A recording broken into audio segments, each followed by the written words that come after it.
नमस्कार दोस्तों, भारत एक सोच देख रहे हैं आप। दोस्तों, देश में लोकसभा चुनाव के 5 चरणों के मतदान पूरे हो चुके हैं और अब बारी है छठे चरण की।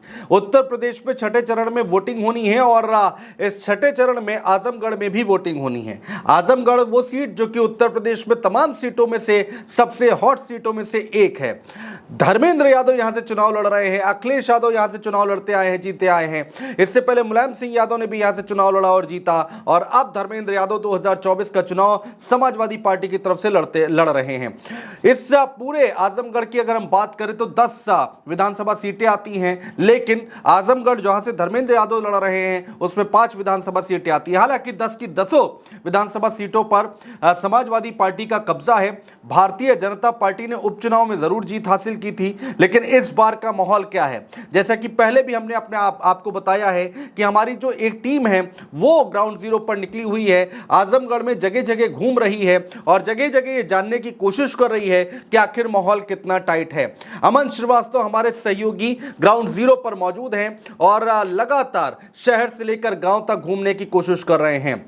जब वो एक गांव में जाने की कोशिश कर रहे थे, उस दौरान कुछ बच्चे, कुछ लड़के, नौजवान, युवा, यूथ जो कि तैयारी कर रहे हैं कंपटीशन की, वो कोचिंग की पढ़ाई करके वापस लौट रहे थे साइकिल से और कह रहे थे कि भाई हम कोचिंग की पढ़ाई करके वापस लौट रहे हैं। और सरकार के लिए, समाजवादी पार्टी के लिए आजमगढ़ के युवा और यूथ ने क्या कुछ बात कही है वो हम आपको सुनाने जा रहे हैं दोस्तों। तो सुनिए कि आजमगढ़ की जनता क्या कुछ कह रही है, आजमगढ़ का युवा साइकिल से जो पढ़ाई करने के लिए गया था वो क्या कह रहा है। उत्तर प्रदेश की अगर आप इस चैनल के माध्यम से मैं बताना चाहूँगा कि उत्तर प्रदेश में गोंडा, बहराइच, बलरामपुर, सरवास्ती, नेपाल रास, उन्नाव, खीरी, लखीमपुर, हरदोई, सीतापुर, शाहजहाँपुर, अम्बेडकर नगर, फैजाबाद, गोरखपुर, देवरिया, संत कबीर नगर, कुशीनगर, पड़ौना, मैनपुर, एटा, इटावा, औरैया, कानपुर, अलीगढ़, हाथरस, महोबा, झांसी, ललितपुर, मेरठ, बिजनौर, हमीरपुर, सोनभद्र, अमेठी, प्रतापगढ़, सुल्तानपुर, मिर्जापुर, बनारस, चंदौली, आजमगढ़ का सारा सर्वे,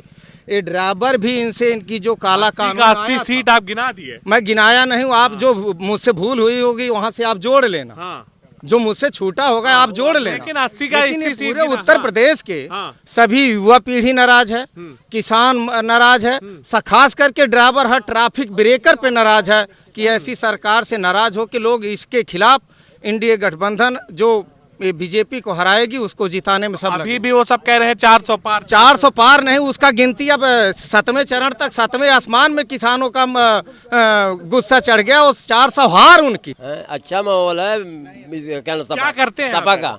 सपा का माहौल जी। आप क्या करते हैं? हम लोग किसान आदमी है, खेती गृहस्थी करते हैं। खेती उती सही चलत है? कहाँ चलती है? नहीं चलत है? इतनी महंगाई खादी के आ गई कि हाँ निरहुआ कहीं परचरवा न होता है। अखिलेश सरकार रहा लिया है, इतना लड़का आर्मी में भाई ना, पुलिस में भाई ना, बहुत शिक्षा कुछ हम बहुत भाई ना।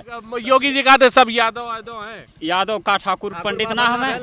आप तो पत्रकार हवा, आप तो खुद जानत होगा भैया। जोगी बाबा खाली बिरादरी के लेके चलत हूँ। अब बतावा। अच्छा, सिर्फ बिरादरी के सब जने तो नाराज है, ठाकुर पंडित भी नाराज है, बीजेपी ठाकुर अपन बिरादर लेके चलत हूँ। दादा की ठाकुरे बने के लड़का यूपी पे मेरिट वाली वैकेंसी में भैलो तो बतावा आप तो पत्रकार। आपका नाम क्या है? लालू यादव। लालू यादव नाम है आपका? लालू प्रसाद यादव वाला लालू जी, यादव? जी जी जी। अच्छा, तो कैसे नेता लगते हैं लालू यादव? अरे बहुत अच्छे नेता हैं। बहुत अच्छे नेता हैं। यादव बिरादरी जिंदाबाद।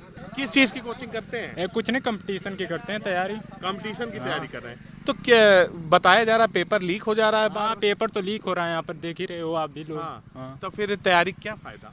तैयारी का अरे संघर्ष करते रहेंगे, सरकार चेंज होगी तो लग रहा है सरकार चेंज होगी। और नहीं तो क्या, सरकार तो चेंज होगी। तो किसकी सरकार बनेगी? कोई बात नहीं, समाजवादी बनेगी और किसकी बनेगी। माहौल तो जो है साइकिल का चल रहा है। साइकिल का चल रहा है, इसीलिए साइकिल से आप लोग निकलते हैं एक साथ? नहीं, साइकिल का माहौल इसलिए चल रहा है कि अन्य सरकार में जो वर्तमान सरकार है उसमें हम लोग बहुत परेशान हैं। हम ही लोग नहीं, सारे युवा ही परेशान है। क्या निरहुआ कुछ किए कि नहीं? कुछ नहीं किए। वादा किए थे कि अराजी दवारा में बंधे पे पुल बनवाएंगे। आज तक पुल नहीं बना। इसके पहले बाढ़ आई थी, वहाँ की जनता परेशान थी। अब बोले थे हमें जिता दीजिए, हम आपको मतलब सबसे पहला काम हमारा हम पुल ही बनवाएंगे। क्या तो आपका क्या कहना है?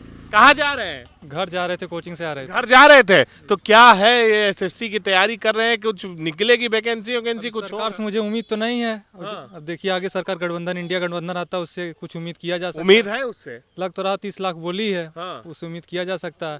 अभी सरकार से मैं क्या उम्मीद करूँ? मजदूर परेशान है, किसान परेशान है, किसान बेहाल है। ये नाते ये सरकार, जो सरकार निकम्मी है, किसानों का विकास हमारे सरकार में हुआ? कोई विकास नहीं किए हैं, कोई विकास नहीं किए। किसान निधि दे रहे हैं। किसान निधि 2000 दे रहे, 2000 अपना ले ले। जीएसटी 18% जीएसटी, 18% जीएसटी, 500 सामान। बाप रे बाप, ये गांव में तो पूरा विरोध दिख रहा है। जिस देश का प्रधानमंत्री 18% शिक्षा पे जीएसटी लगा दिया हो, उससे बड़ा भ्रष्ट प्रधानमंत्री कोई हो ही नहीं सकता। विकास भी तो हो रहा है। किस चीज का वो बताइए? कह रहे हैं कि महंगाई बढ़ेगी तो विकास होगा। अरे महंगाई कैसे बढ़ेगी? सब कहते हैं 75 साल में, बताइए 75 साल में 55 साल वन टैक्स कर दिया है 18%। ये वन टैक्स का नाम मत लीजिए। जो 75 साल में नहीं हुआ है, ये सब 10 साल में उसका डबल महंगाई कर दिए हैं। अरे मोदी जी बहुत अमीर आदमी है, पूंजीपति है, पूंजीपतियों का साथ। तब गरीब आदमी है, पूंजीपति है वो तो। प्रधानमंत्री ने गरीब है, कह रहे हैं फकीर है। फकीर है, अब क्या कहेंगे? 1.5 लाख का पेन लेके चल रहे हैं, 2-2 लाख की कोट पहन रहे हैं, वो गरीब हैं। राशन मिला था कि नहीं? राशन से क्या मतलब है? राशन फ्री में देंगे उससे क्या मतलब है? कोई मतलब है? कोई मतलब नहीं। क्या मतलब है? फ्री का आदत डाल रहे हैं। वही कोई रोजगार दे लें तो रोजगार मिली ना, एक बार और चांस देंगे तो। अब कितना बार चांस? मौका दीजिए। अब नहीं मौका देंगे, नहीं मौका देंगे, नहीं देंगे। ये तो पूरा विरोध चल रहा है यहाँ पे चारों तरफ। आखिरकार ये गांव में कितना केकर माहौल है। धर्मेंद्र यादव के केकर, धर्मेंद्र इन काहे नहीं बोले थे? पता नहीं। अच्छा ठीक है, तो देखिए इस गांव में वैक्सीन में केवल ये लोग जो है कि सभी जनता को ठगने का काम किए हैं। कब वैक्सीन में इन्होंने जान बचाया है, कोरोना नहीं बनाए, लोग पैसा लिए, कमीशन लिए हैं, और ये समय सभी लोग मर रहे हैं, इनके वैक्सीन से मर रहे हैं, जान बचाया है। क्या कहेंगे? कोरोना में जान बचाया है लोगों का। अरे तो मौत लिए हैं सब, मौत लिए हैं सब। क्या लिए? मौत जहर दिए, जहर दे दिए। अरे बाप रे बाप, ये गांव में आखिरकार ऐसा क्या है कि लोगों में इतना ज्यादा नाराजगी है। लेकिन और आगे चलेंगे और आगे आपको सुनाते हैं कि आखिरकार और माहौल कहाँ है। आप गांव में चलिए, चलिए आप गांव में, चलिए। तो सुना दोस्तों आपने आजमगढ़ के जो युवा हैं वो क्या कुछ कह रहे हैं, और इसमें कुछ बुजुर्ग भी शामिल थे, कुछ और लोग भी जुड़ गए थे जो वहां से गुजर रहे थे, जो कि बताने की कोशिश कर रहे थे कि आखिर यहां पर माहौल कितना टाइट है, कौन जीतेगा कौन हारेगा। दोस्तों आजमगढ़ की सीट, ये लड़ाई कौन जीतेगा? दिनेश लाल यादव निरहुआ क्या एक बार फिर से जीतते हुए दिखाई दे रहे हैं, या फिर आजमगढ़ में धर्मेंद्र यादव जो कि अपने गढ़ को बचाने में कामयाब हो पाएंगे? समाजवादी पार्टी का गढ़ कहा जाता है, हालांकि डिम्पल यादव हों, अखिलेश यादव हों, हर किसी ने इस सीट पर अपना जोर जरूर लगा रखा है। बहुत शुक्रिया दोस्तों।